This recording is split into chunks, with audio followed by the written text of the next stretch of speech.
Agora na Porteira Rádio Web, Choque Cultural.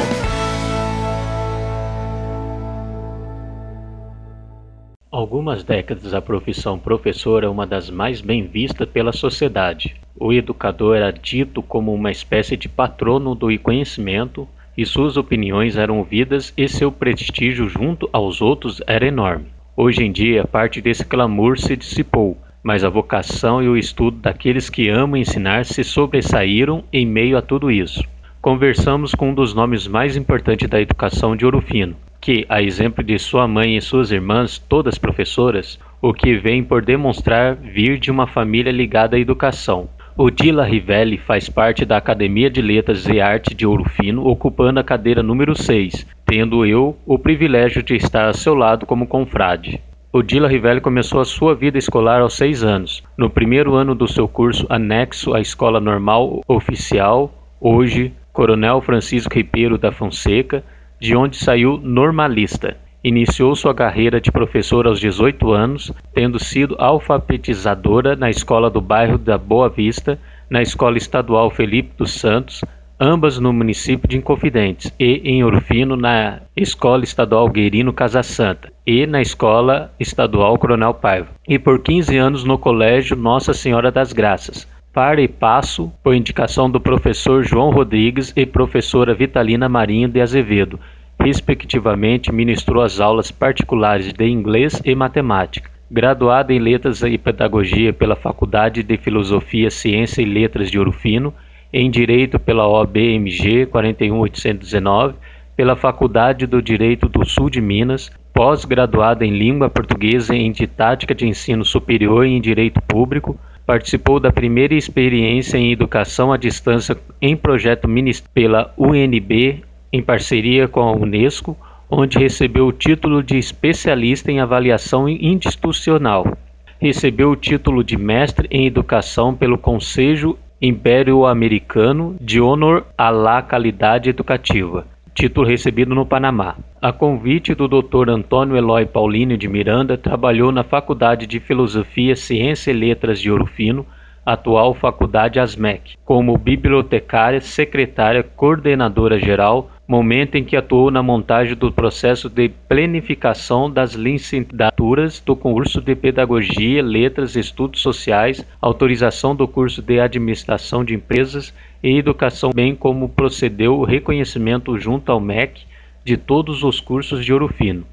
Em Amparo, em São Paulo, transformou a Faculdade de Ciência e Letras Plínio Augusto do Amaral no Centro Universitário Unifia, do qual foi reitora por mais de 20 anos. Como coordenadora geral, procedeu o reconhecimento dos cursos já existentes no CESEP, Centro Superior do Ensino e Pesquisa de Machado, onde criou e implantou novos cursos.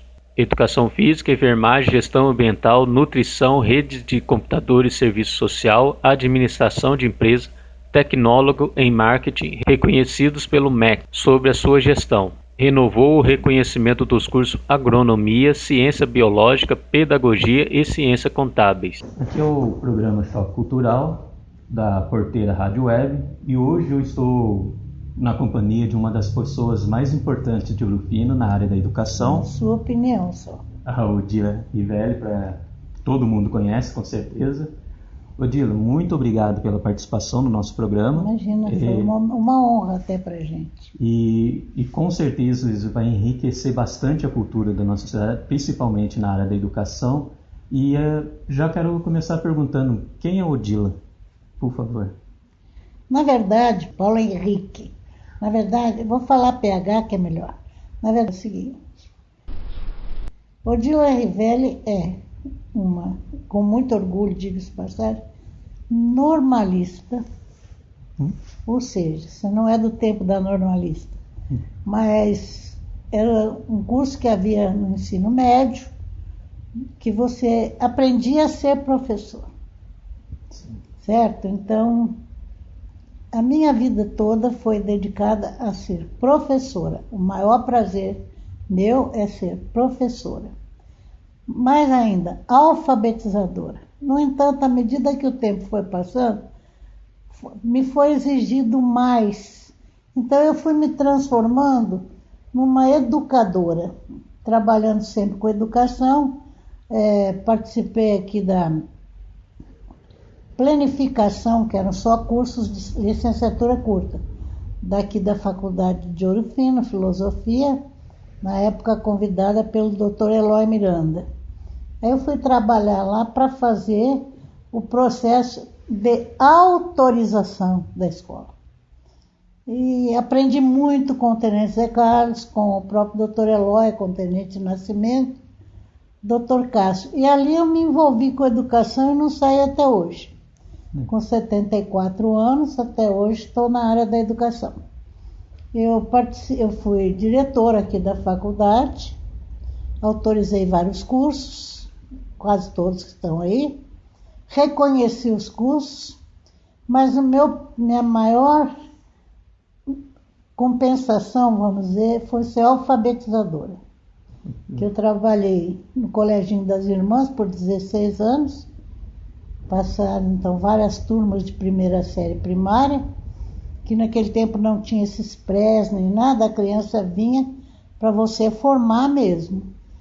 E depois trabalhei também no Guerino Casa Santa. Então eram duas esferas completamente diferentes.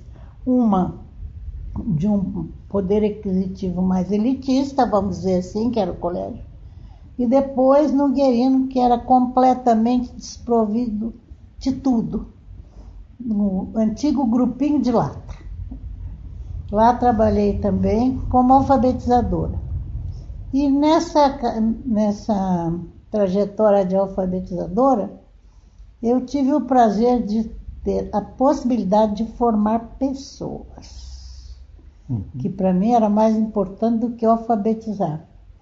E tenho aí grandes lembranças dos meus alunos, de quase todos. É impressionante, mas quando você está com 74 anos e você de repente encontra aí um rapaz que é médico. Oi, dona Odila, a senhora foi minha professora no primeiro ano primário.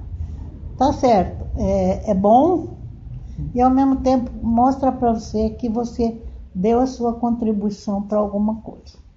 Ótimo. Odila, responde aqui para nós, o que te levou a escolher a profissão de educador? Bom, em primeiro lugar, aqui na minha casa era uma exigência. Você não tinha muita opção. Ou você ia estudar, ou você ia estudar. Nós tivemos a sorte, a minha mãe é de 1912, e ela ficou órfã aos 7 anos, mas o pai, quando morreu, já antes de morrer, falou para minha avó, põe a menina no colégio.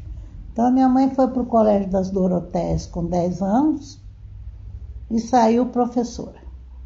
Sim. E a gente então teve essa orientação de ter uma profissão. Por mais que eu tenha tido aula de didática, de psicologia, tanto no curso de magistério quanto no curso de pedagogia, a minha maior inspiradora foi a minha primeira professora de primeiro ano primário. Aliás, minha e quase a cidade inteira.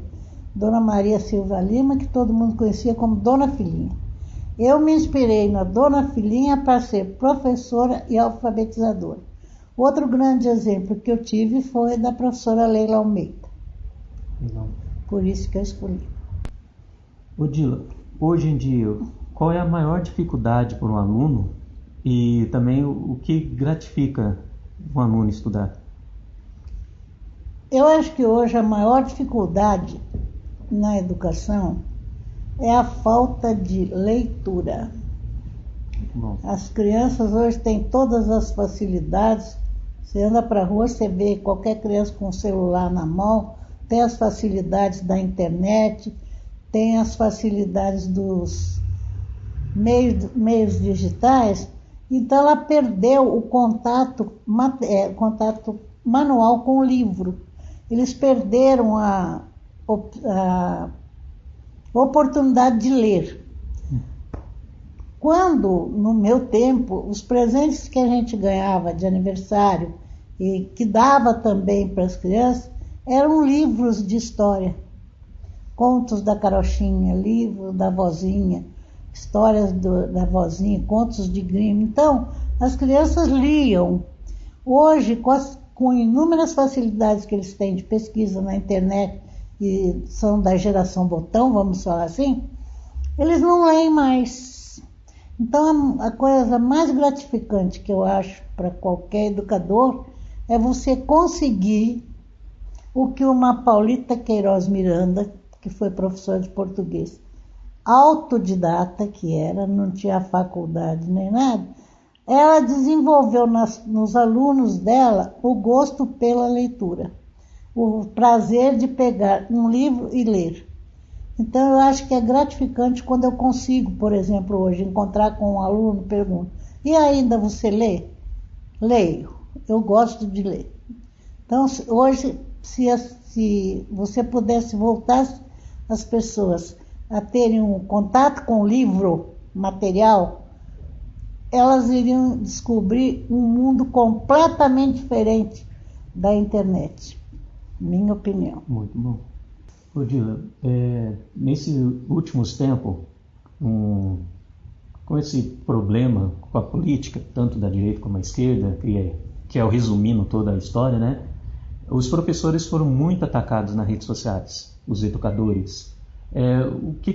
Qual é a sua opinião sobre essa situação do ataque aos profissionais que tinham que ter respeito? Começa que o profissional, o educador, enquanto profissional, o que se espera é que ele forme pessoas, desenvolva o raciocínio, desenvolva também a capacidade de análise. E isso não é muito importante para os políticos, um povo que pensa. Então, talvez seja essa uma das causas da desvalorização do professor. E isso é feito através assim dos próprios governos, seja de esquerda, seja de direita, porque o próprio salário que o professor recebe, ele que é responsável por formar todas as outras profissões, porque não existe nenhum profissional em qualquer área que não tenha passado pela mão de um professor. Então, quando eles desvalorizam o professor até no pagamento, isso é uma situação de agora, porque há tempos atrás o profissional de educação era super valorizado. Tanto que você conhece aqui em Ouro Fino mesmo famílias inúmeras que eram mantidas pela mãe por falta do pai ou por algum problema de orfandade ou qualquer coisa, única e exclusivamente com o salário de professor. E era uma profissão que dava um exemplo para as outras pessoas. E era uma profissão super valorizada. Eu tenho uma vivência tinha um massagista em São Paulo, ele era de registro, um senhor velhinho japonês. Uhum. Então ele me contava sempre dos professores, tal. Quando foi a primeira professora para registro, e depois eu tive a oportunidade de ver, os alunos faziam todo o serviço da casa para a professora. A professora era só para ensinar. E a maior homenagem que eu vi para professores durante toda a minha vida na cidade de Registro, é um túmulo todo em mármore de Carrara, rosa, construído pela comunidade japonesa para aquela professora que faleceu. Essa é a maior homenagem que eu já vi, em termos assim de valorização do professor. Agora, o professor não é uma pessoa assim muito simpática aos governos. Uhum. Não é. Por quê? Porque ele faz os outros a pensar, e isso não é conveniente. Muito bom. Como enxerga a educação hoje e o que podia ser diferente? É duro você falar em educação hoje, porque houve uma inversão de valores. Um professor hoje que exige de um aluno, o que acontece? Ele exige do aluno O pai vai à porta da casa dele e vi isso aqui dentro da minha casa. Vai agredir o professor na casa do professor, perto da criança, perto do aluno. E me faz lembrar também uma situação que eu vivenciei com a professora Vitalina Marinho. Eu cheguei aqui em casa, vim a pé, né? Não tinha nada que levar na escola, essas coisas. E reclamei da professora Vitalina Marinho. A minha mãe, isso era 15 para o meio-dia quando eu cheguei do ginásio, né? A minha mãe veio falar, o que foi, o que aconteceu? Me fez descer o morrão, bater na porta da casa da Vitalina Marinho para pedir desculpas.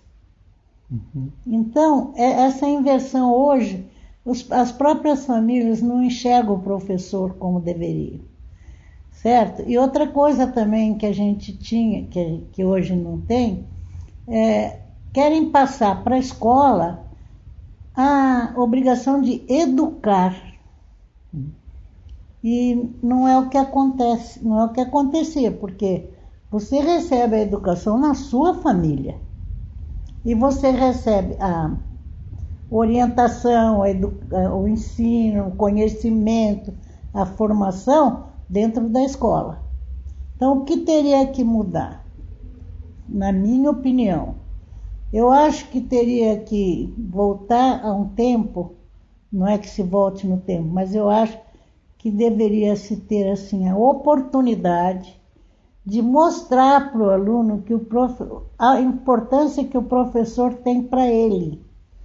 Porque é ele, o professor, que vai dar a ele as bases que ele vai precisar para o resto da vida.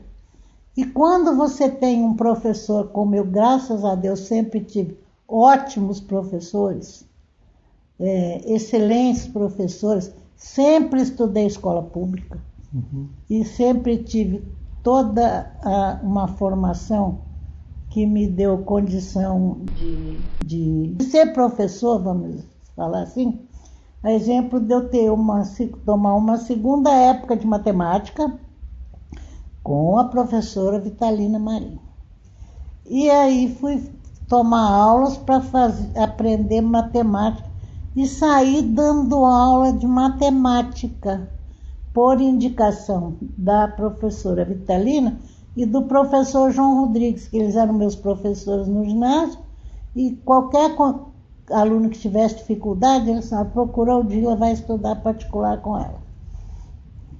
Então, o que eu acho é isso, a valorização hoje da situação da educação, no meu entender, sou do tempo antigo, está deixando muito a desejar.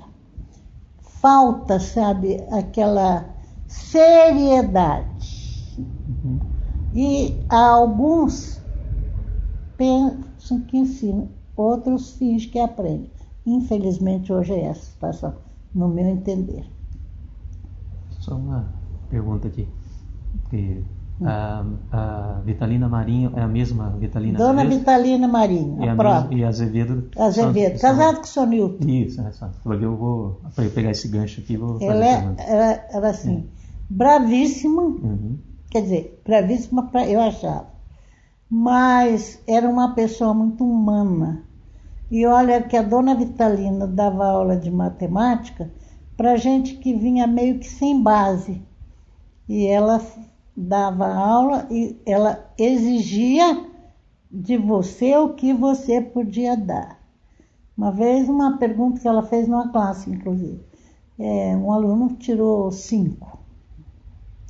Então ela perguntou lá, quem tirou a maior nota da classe? Todo mundo falou, onde tal? Tirou 10. Ela respondeu, não. 10 para ele é fácil. A maior nota da classe é de ciclano que tirou 5. Para ele tirar os 5, houve um esforço fenomenal para ele chegar no 5. É porque eu quero aproveitar essa da Vitalina, porque infelizmente eu não tive aula nem com você e nem com a sua irmã Ceci, né? E eu sempre escuto do pessoal aí os professores que chamaram atenção, que tiveram alguma coisa de valor na vida. Então o nome de vocês sempre aparece. No meu caso, quando eu cheguei aqui em Ouro Fino, em Minas Gerais, a minha mãe trabalhava para a Vitalina. Então, no caso, eu tinha muita dificuldade para aprender, muita. E a dona Vitalina viu em mim uma coisa que ninguém tinha visto. Eu era meio rebelde sem causa, porque eu achava, para mim ali, eu era uma pessoa ignorante, burra, né? Porque eu nunca aprendi. Aí a Vitalina viu que eu tinha problema de dislexia. Então, era uma palavra nova para mim, uma palavra nova para minha família, claro. Então, ela viu o meu problema e conseguiu me ensinar de uma forma que eu pudesse aprender, pudesse acompanhar toda a classe e tudo. Então, a Ana... A Ana que você fala, Moroli, é a Ana Andere? Isso. A Ana Andere Moroli, dona Ana? Aninha Moroli, isso, exato. Ela era professora também de primeiro ano. Professora. Então, Fiz muita prática de ensino na classe dela. Então foram as duas professores que meio que me adotou, sabe? Elas davam aula de recurso para mim, só que não cobrava nada. Não tinha condições de nada. E para o meu problema, que era uma coisa que eu nunca tinha ouvido falar, ninguém tinha notado em mim sobre a dislexia, eles me ensinaram tanto que eu tive gosto para aprender a estudar, para formar. Então, no caso, eu vejo que vocês, Ana, Vitalina, Cecília e Odila, têm a mesma forma de ver e ensinar os alunos.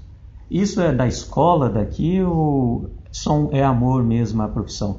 Olha, o curso que a gente fez, que foi de magistério, era um curso que formava professores, certo?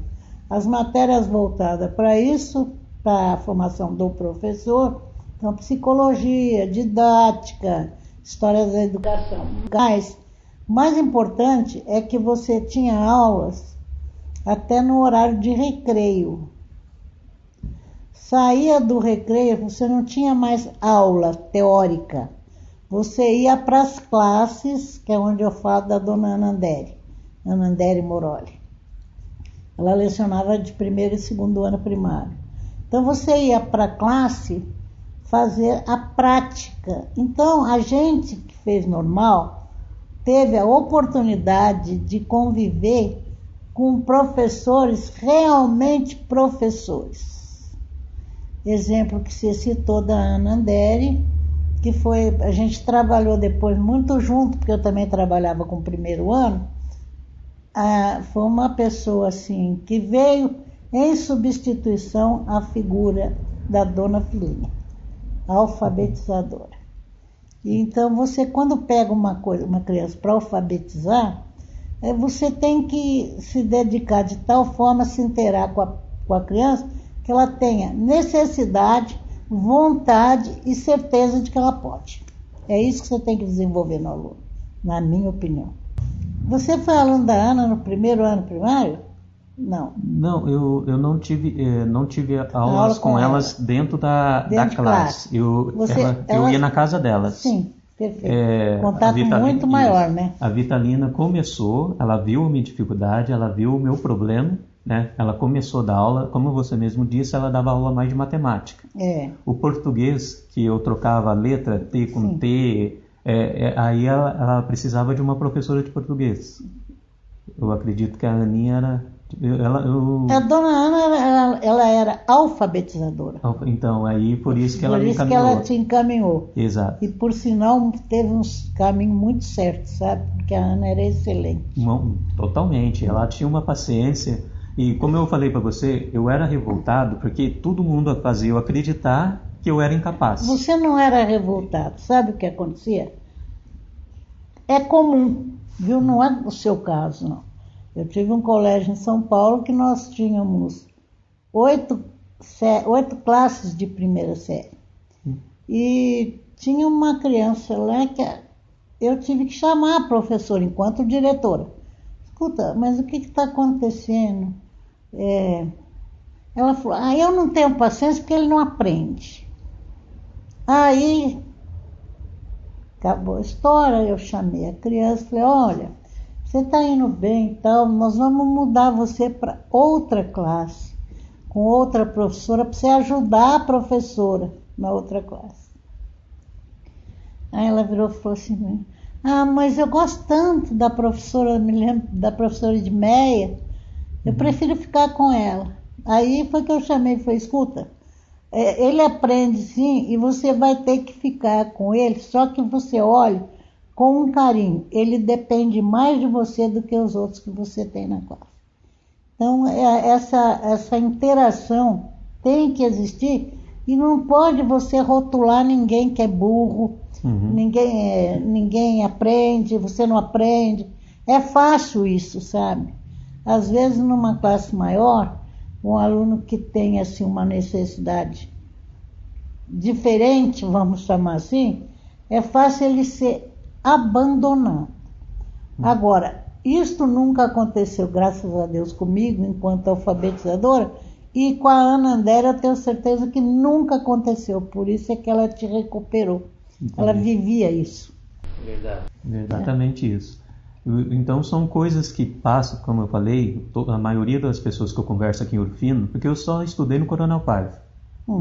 Desde que eu cheguei, eu fui até o final no Coronel Paiva. Certo. Então a maioria das que a gente fala de educação aqui, esses nomes que vêm sempre, o seu, o da sua irmã, o da Vitalino, da Ana, sempre vem. Então vocês veem que é a mesma formação. Então, como você mesmo disse, nós tivemos uma formação para isso. Tiveram uma formação. E é o que muitas vezes falta para outras pessoas, né? O interesse. O interesse, ou vai fazer uma coisa que não gosta, primeiro você tem que gostar. E quem corre por gosto não cansa, né? É verdade. Eu gosto, então eu faço bem. Odilo, eu tenho a honra de ser seu companheiro na Academia de Letras.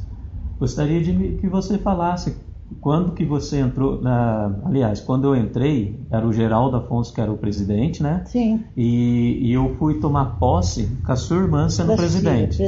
Aí, como eu falei, outra pessoa também que eu tive mais contato dentro da academia, era uma pessoa que ela via que eu estava empolgado, querendo fazer as coisas, e ela teve paciência de me colocar no caminho. Infelizmente aconteceu, né, que ela se foi, mas aí eu meio que me perdi. Mas deixou o trabalho dela. Isso, exato. Então eu meio que perdi. Então, quer dizer, eu vi uma diferença enorme, não da pessoa, mas assim, aquela pessoa que te encaminha, que te explica como que faz, ou melhor se fazer desse jeito, e outras pessoas que cobram sem muita... Então, assim, terminando a pergunta, aí eu gostaria que você explicasse quando você entrou na academia. Bom, quando essa história da Academia Ouro Fino surgiu por uma iniciativa do Dr. Plínio Miranda. Isso aí conta histórias diversas, mas a verdade é essa, que eu falo porque eu vivenciei. Certo. E como eu já trabalhava na faculdade com o Dr. Geraldo Apocalipse, e o Plínio foi levando o Dr. Geraldo, não sei, surgiu dali. Quando foi para formar o primeiro grupo, não teve eleição. Não houve essa eleição, primeira vez. Então o Dr. Geraldo foi designado presidente da academia, Geraldo Galeno Megalha Apocalipse. E foram nomeados alguns acadêmicos e eu fui nessa da primeira leva. Minha cadeira de 6 é do Edson Pinheiro, que é um escritor aqui de Ouro Fino, que viveu em Tupã. Então eu entrei na academia com o Dr. Geraldo. Sem falsa modéstia, eu vou falar, a academia ficou assim algum tempo, ninguém nem sabia que ela existia, para falar a verdade. E quando a Cecília se aposentou, que foi convidada para ser presidente, foi feita a eleição e ela se elegeu, a Cecília resolveu pôr a academia em evidência, na evidência que deveria ter. Concordo. Então todo mundo ficou conhecendo a Academia Ourofinense de Letras através de um trabalho da Cecília. Isso aí ninguém vai negar porque é a realidade. Agora, não pode ser, na minha opinião, um grupo... Eu não participo muito das reuniões. mesmo porque eu fui embora, fiquei fora e tal. Agora, acho que toda e qualquer iniciativa cultural que seja ligada à cultura deva ser incentivada pela academia. Concordo. Certo? Então, não existe, por exemplo, fazer um paralelo. Você tem seu livro. Tudo bem. Eu posso não gostar do seu livro.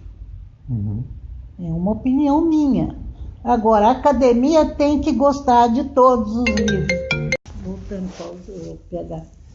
É o seguinte, a academia, o nome já diz, Academia Ouro Finense, com IFE, de Letras e Artes, tem que participar de todas as iniciativas culturais. Que seria iniciativa cultural?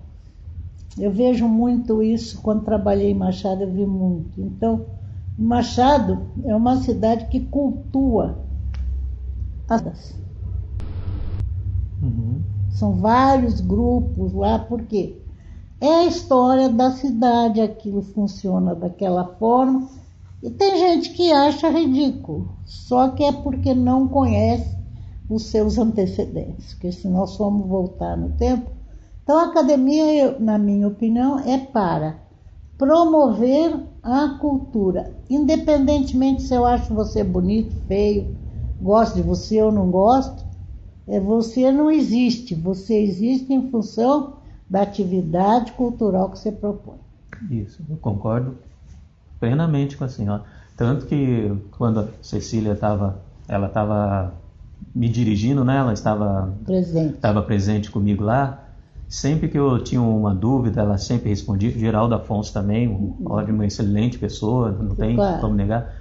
Então, no meu começo, foram mais os dois que eu apoiava, né? Então, praticamente, a Cecília me dirigia de uma forma, maestria tão boa. E eu era contra uma frase que eu escutei, que a academia é só por existir. Não acho, porque é o polo mais importante. Ela não fez isso. Ela fez a academia existir. Exato, a Cecília fez totalmente diferente. Ela fez a academia existir. Mostrou então, que tinha uma frase, como eu falei para você, que a academia é só para existir. Eu não concordava e a Cecília já mostrava que não concordava há muito tempo, como você falou. Ela já chegou e ela pôs a academia, como dizem hoje, ela pôs a academia na mídia. Exato. A academia tinha um respeito. Ou se a academia hoje tem a sala que tem, foi trabalho dela. Isso o Dr. Maurício falou para todo mundo. Vou ceder por ser um trabalho que eu estou vendo que existe. Exato, eu concordo plenamente. Então, eu acredito que pessoas como Cecília, Vitalina, Ana, Odila, são importantes para a cidade. E elas têm que ser cultivadas, têm que ser incentivadas, principalmente por pessoas que têm dificuldades como eu, em todos os sentidos. Eu sigo aquele estereótipo, né? Que não tem como fugir disso. Mas pessoas como vocês ajudam a gente a estar no mesmo patamar, ou conseguem enxergar a gente com os mesmos olhos. Mas isso aí não é a gente, isso é a obrigação do educador. Você tem que trazer as pessoas para um nível que ela seja um agente modificador da sociedade que ela vai viver. E de repente todo agente modificador incomoda. Certo? Entendi. Faz sentido. Odila, muito obrigado por participar do Choque Cultural. É de muita importância essa conversa nossa aqui para incentivar principalmente os educadores e professores que estão chegando agora, que espero que eles tenham incentivo para poder ensinar. E o seu nome é muito importante aqui na cidade, como os outros que nós falamos aqui. E eu vou abrir aqui o espaço para você agradecer, para você falar com os seus alunos, como você quiser. O espaço é seu. Bom, eu acho que o maior agradecimento que eu tenho que fazer é a escola que me formou. Quando eu falo a escola que me formou, que é a escola, hoje Escola Estadual Francisco Ribeiro da Fonseca, que eu entrei lá no primeiro ano primário e saí no terceiro normal. Então toda a base, todo o começo, todo o alicerce da minha educação foi ali na escola normal. Eu não quero citar professores, mas eu posso citar uns agradecimentos a uma Vitalina Marinho, um João Rodrigues, que todo mundo achava um terror, mas ele 6 professores de inglês. Leila Almeida, Paulita Queiroz Miranda, que era inteligentíssima, eu tive a sorte de ser aluna dela de português. Tereza Guarini, que era minha professora de didática, enfim, inúmeros professores que a gente teve a sorte de ter enquanto estudei na escola normal. Tudo que eu fiz na minha vida, eu aprendi na escola normal. Comecei aprendendo com a Dona Filinha.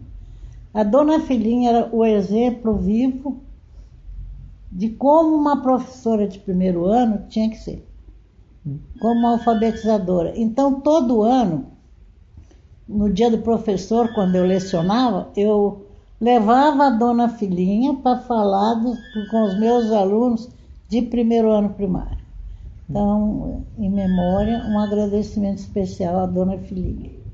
E agradeço aos alunos que passaram pelas minhas mãos, que tiveram paciência, talvez com o meu mau gênio, talvez com o meu jeito, mas que hoje eu vejo, são todos eles realizados.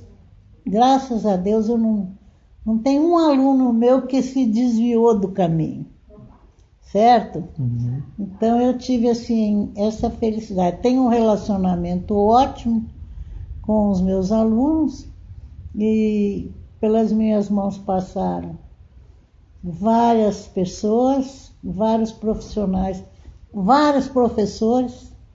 Então eu só posso agradecer de ter tido essa oportunidade de passar para os outros, para os meus alunos, aquelas ideias que para mim, aquela filosofia de vida que para mim era válida.